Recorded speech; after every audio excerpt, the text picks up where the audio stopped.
Hello friends, कैसे हैं आप सब लोग। आई होप आप सब लोग बिल्कुल ठीक होंगे। चलिए शुरू करते हैं आज की क्लास। आज का जो क्लास का जो टॉपिक है वो बहुत ही इम्पोर्टेंट है और इस टॉपिक से एक से दो क्वेश्चन हमेशा एग्जाम में पूछे जाते हैं, चाहे वो सीटेट का एग्जाम हो या फिर यूपी टेट का हो या फिर किसी भी स्टेट का सीटेट या टेट हो। उसमें एक या दो क्वेश्चन आपको देखने को मिल जाएंगे इसी टॉपिक से। तो शुरू करते हैं आज की क्लास। आज की क्लास का जो पहला क्वेश्चन है वो है बालक के व्यक्तिगत विकास में किसकी भूमिका होती है। बालक के व्यक्तिगत विकास में किसकी भूमिका होती है। पहला ऑप्शन है समाज, दूसरा है परिवार, तीसरा है स्कूल और चौथा है ये सभी। तो जो बालक होता है उसके व्यक्तिगत विकास में किन किन चीज़ों की भूमिका होती है। तो उसमें बालक के व्यक्तिगत विकास में समाज की भी भूमिका होती है, परिवार की भी होती है, स्कूल की भी होती है। तो इसमें ये सभी मतलब फोर्थ ऑप्शन सही होगा। ठीक है।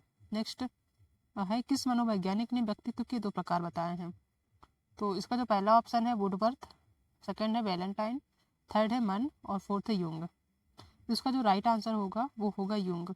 युंग ने व्यक्तित्व के दो प्रकार बताए हैं। पहला है अंतर्मुखी अंतर्मुखी व्यक्तित्व और दूसरा है बहिर्मुखी। ये दो प्रकार के व्यक्तित्व के प्रकार हैं जो कि युंग ने बताए हैं। तो इसका फोर्थ ऑप्शन सही होगा।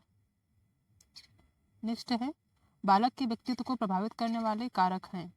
बालक के कौन कौन से कारक प्रभावित करते हैं बालक के व्यक्तित्व को। तो उसमें ऑप्शन है पहला अनुभव, दूसरा है वातावरण, तीसरा है वंशानुक्रम और चौथा है दूसरा या तीसरा दोनों। तो इसका जो सही आंसर होगा वो होगा वातावरण और वंशानुक्रम, ये दोनों होंगे।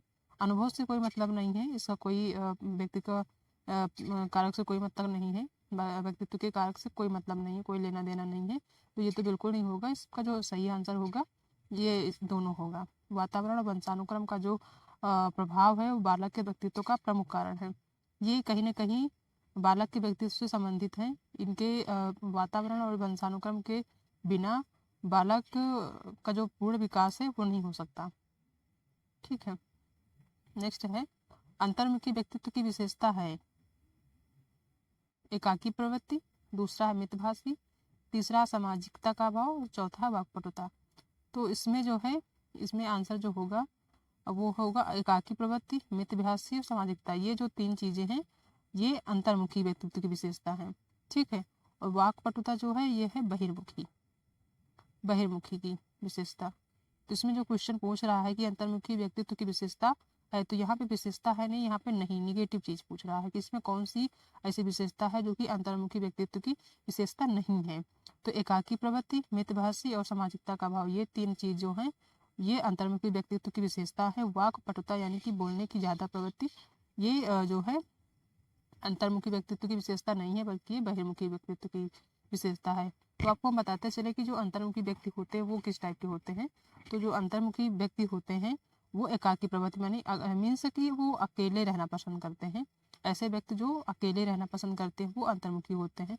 दूसरा मितभाषी, वो बोलना भी बहुत कम पसंद करते हैं, वो अकेले रहना और बहुत कम बोलते हैं। तीसरा है सामाजिकता का भाव।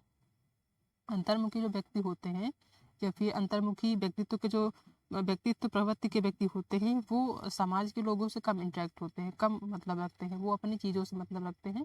समाज में क्या हो रहा है और क्या नहीं हो रहा उनसे कोई खास मतलब नहीं होता है।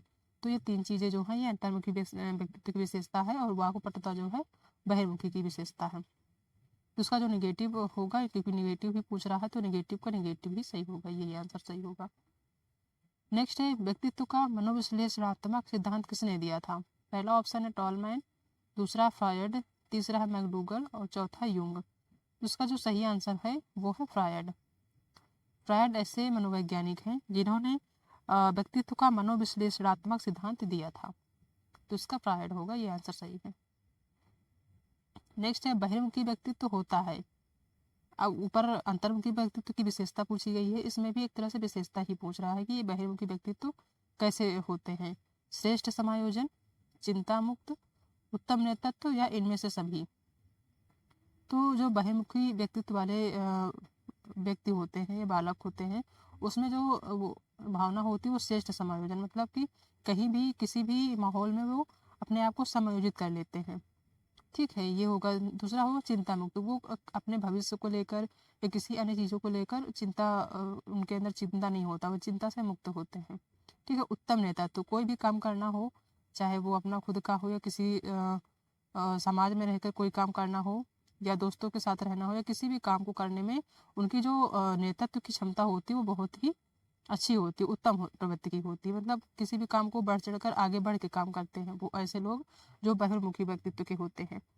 उसमें नेतृत्व करने की क्षमता प्रबल होती है, मतलब कोई भी काम करना हो तो वो आगे निकल के आते हैं कि हाँ हम कर देंगे।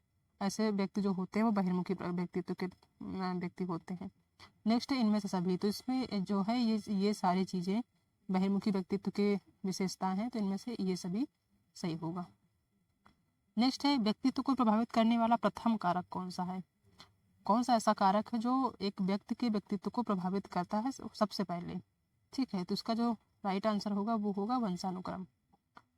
एक बालक जन्म लेता है तो सबसे पहले ही ये डिसाइड होता है कि वो कौन से वंश में जन्म लेता है। मतलब कि एक होता नहीं कि वो अपने माता पिता के वंश से होता है, तो उसका जो प्रभावित करने वाला प्रमुख कारक होता है वंशानुक्रम। उसमें कुछ चीज़ें उसकी माँ से मिलती हैं, कुछ पिता से मिलती हैं, वही चीज़ें उसके व्यक्तित्व को प्रभावित करती हैं। तो कहीं ना कहीं वंशानुक्रम प्रथम कारक माना जाता है।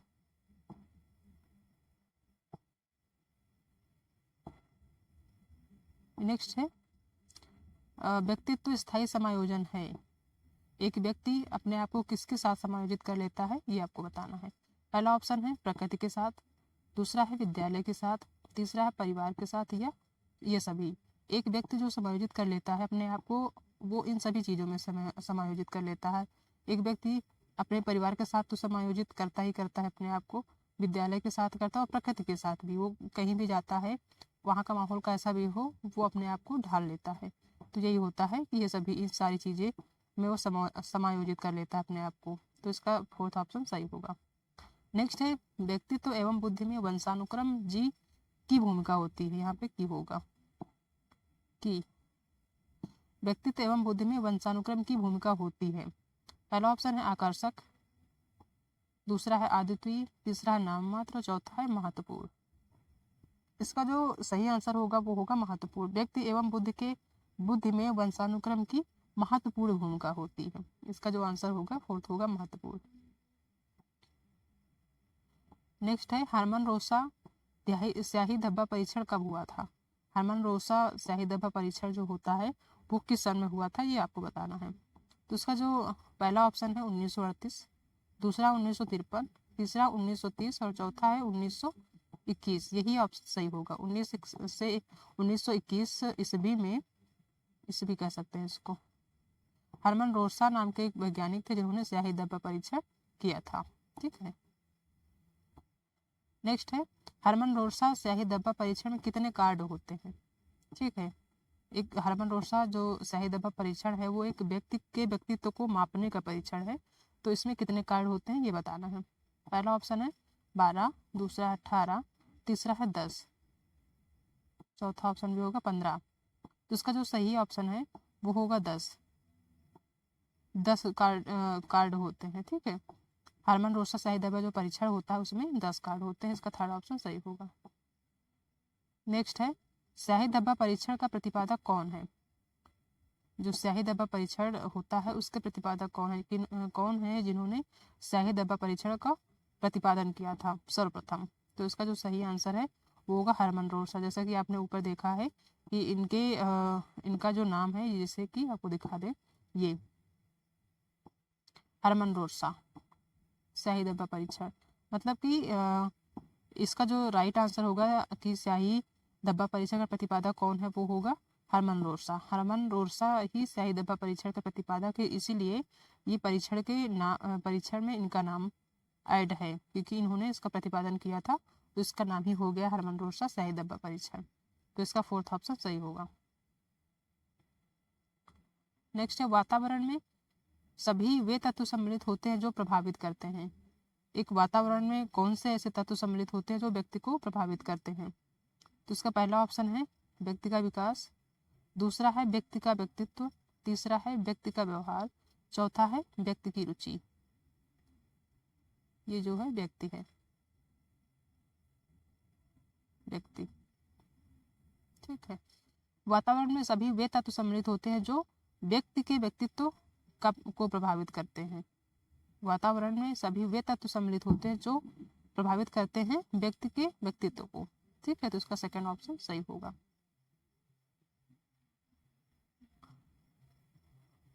ठीक है, नेक्स्ट क्वेश्चन है,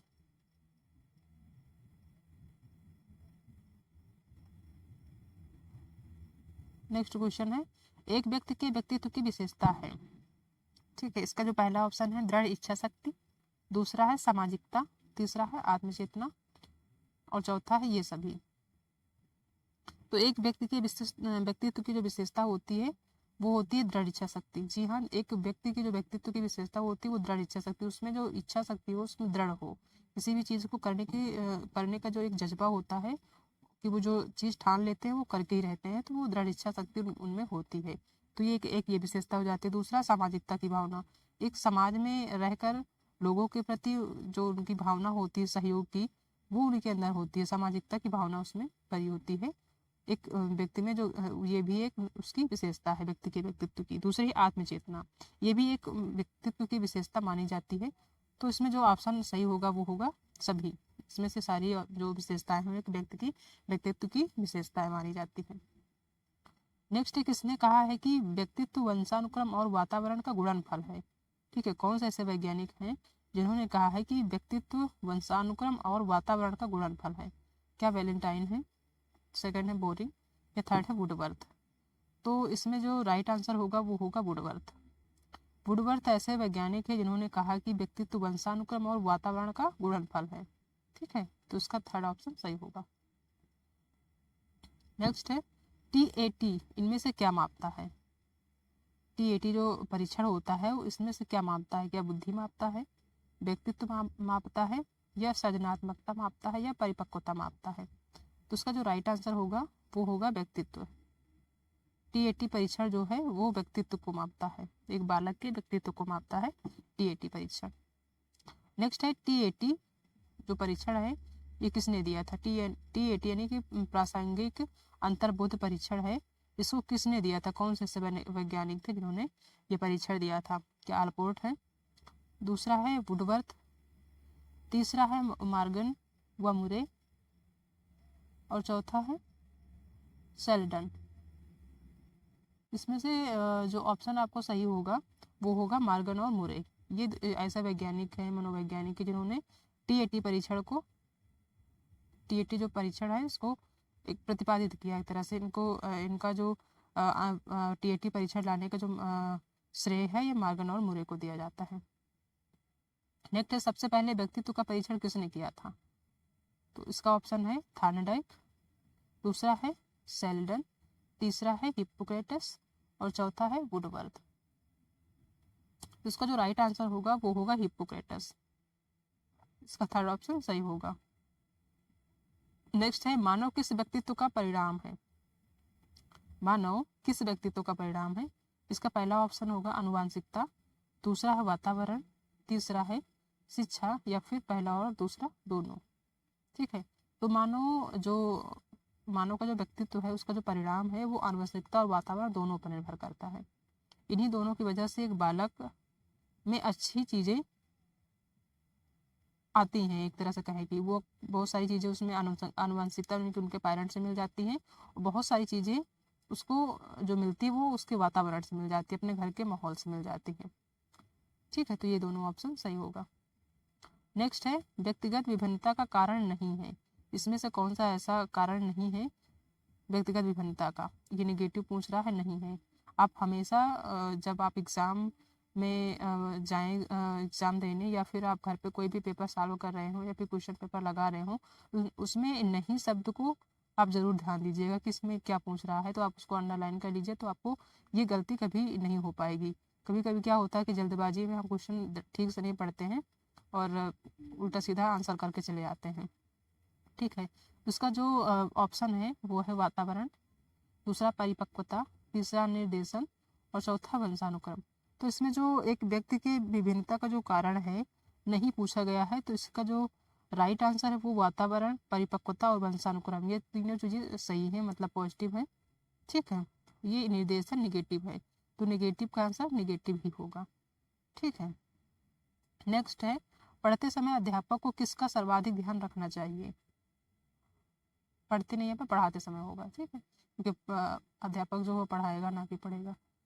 पढ़ाते समय अध्यापक को किसका सर्वाधिक ध्यान रखना चाहिए? पहला विषय वस्तु का, एक जो सब्जेक्ट होता है उसका क्या विषय वस्तु क्या उसका ध्यान रखना चाहिए, या विद्यार्थियों की शिक्षा का, या थर्ड ऑप्शन है व्यक्तिगत विभिन्नता का, या फोर्थ है विद्यार्थियों की पारिवारिक स्थिति का। तो इसका जो राइट आंसर होगा वो होगा व्यक्तिगत विभिन्नता का। व्यक्तिगत विभिन्नता का एक अध्यापक को ध्यान जरूर रखना चाहिए, सबसे ज़्यादा ध्यान रखना चाहिए, क्योंकि एक क्लास में बहुत सारे बच्चे होते हैं, तो उसमें कुछ बालक बहुत ज़्यादा पढ़ने में एक्टिव होते हैं, बहुत नहीं होते हैं, मतलब उसमें अलग अलग प्रकार के बालक होते हैं। तो उनमें जो भिन्न भिन्न प्रकार के होते हैं, जो चीज़ों को कम समझ पाते हैं, उनका ज़्यादा ध्यान रखना चाहिए अध्यापक को। ठीक है, तो इसका थर्ड ऑप्शन सही होगा, व्यक्तिगत विभिन्नता। नेक्स्ट है, रीना हर पाठ को बहुत जल्दी सीख लेती है, जबकि पूनम उसे सीखने में अधिक समय लेती है। यह विकास के किस सिद्धांत को दर्शाता है? रीना एक है जो हर पाठ को बहुत जल्दी सीख लेती है, जबकि पूनम उसे सीखने में अधिक समय लेती है। तो जो ये विकास है ये किस सिद्धांत को दर्शाता है? क्या अंतः संबंध को समझाता है, दर्शाता है, या निरंतरता को, या व्यक्तिगत विभिन्नता को, या अनदेखा करता है? इसको जो सही आंसर होगा वो होगा व्यक्तिगत विभिन्नता। ये व्यक्तिगत विभिन्नता ही दर्शाती है कि रीना, क्योंकि इसमें दो प्रकार की लड़कियां हैं, एक रीना और एक पूनम। रीना में जो मानसिक विकास है वो अच्छे से डेवलप हो गया है, तो वो चीज़ों को अच्छे सीख लेती है, जबकि पूनम में उसमें कहीं ना कहीं थोड़ा सा डिफरेंट है, उसके दिमाग में माइंड का जो डेवलपमेंट है वो थोड़ा सा कम हुआ, जिसकी वजह से वो सीखने में थोड़ा सा ज़्यादा समय लेती है। तो ये जो है एक तरह से वो व्यक्तिगत विभिन्नता ही है, जिसके कारण से वो थोड़ा सा दोनों में अंतर है। ठीक है, जिसका थर्ड ऑप्शन सही होगा। नेक्स्ट है, सभी व्यक्ति बुद्धि, प्रेरणा, अभिरुचि आदि में भिन्न होते हैं, यह किस सिद्धांत से संबंधित है? तो इसका जो पहला ऑप्शन है बुद्धि के सिद्धांत से, वंशानुक्रम से, पर्यावरण से, या फिर व्यक्तिगत विभिन्नता से। तो ये जो है ये व्यक्तिगत विभिन्नता के सिद्धांत से ही संबंधित है। ठीक है, इसका फोर्थ ऑप्शन सही होगा। नेक्स्ट है, यदि अध्यापक कक्षा में एक छात्र को समस्यात्मक बालक के रूप में देखता है तो उसे क्या करना चाहिए? क्या उसे दंड देना चाहिए? जी नहीं, बालक को दंड तो बिल्कुल नहीं देना चाहिए, कहीं भी नहीं लिखा कि एक अध्यापक बच्चे को दंड दे, तो ये ऑप्शन तो पहले ही गलत होगा। सेकंड है, बच्चे को घर भेज देना चाहिए, नहीं भाई ऐसा भी बिल्कुल नहीं करना चाहिए, क्योंकि बच्चा पढ़ने के लिए आता है, घर क्यों भेज देंगे, तो ये ऑप्शन नहीं होगा। थर्ड, बच्चे को परामर्श देना चाहिए और बच्चे को खेलने देना चाहिए, नहीं ऐसा भी नहीं है कि अगर बच्चे को खेलने भी नहीं देना चाहिए, बल्कि उसमें बच्चे को परामर्श देना चाहिए। इसका जो थर्ड ऑप्शन है वो सही होगा। ठीक है, तो ये आज के जो क्वेश्चन है ये बहुत ही इम्पोर्टेंट है और बिल्कुल हमने इनको बेसिक से लिया है। तो आई होप कि आज की क्लास आप सभी को पसंद आई होगी। अगर आपको आज की क्लास समझ में आई है, पसंद आई है, तो आप चैनल को सब्सक्राइब कर दीजिएगा, ताकि नेक्स्ट कोई भी वीडियो हम अपलोड करते हैं तो आप तक उसका नोटिफिकेशन पहुँच जाए और कोई भी वीडियो आपसे स्किप ना होने पाए। हर टॉपिक स्टेप बाय स्टेप आपको समझ में आती रहे। और अपने दोस्तों में शेयर करिएगा, ताकि जो दोस्त तैयारी कर रहे हैं, जिनका सीटेट नहीं निकला है, वो भी अच्छे से निकल जाए। बहुत ज़्यादा मेहनत ना करना पड़े, बिल्कुल एक एक टॉपिक क्लियर करते चलेंगे, बिल्कुल बेसिक से, तो आपको सारी टॉपिक क्लियर हो जाएंगी। चलिए मिलते हैं नेक्स्ट क्लास में, तब तक अपना ध्यान रखिएगा, अपने अपनों का ख्याल रखिएगा, और मिलते हैं नेक्स्ट क्लास में।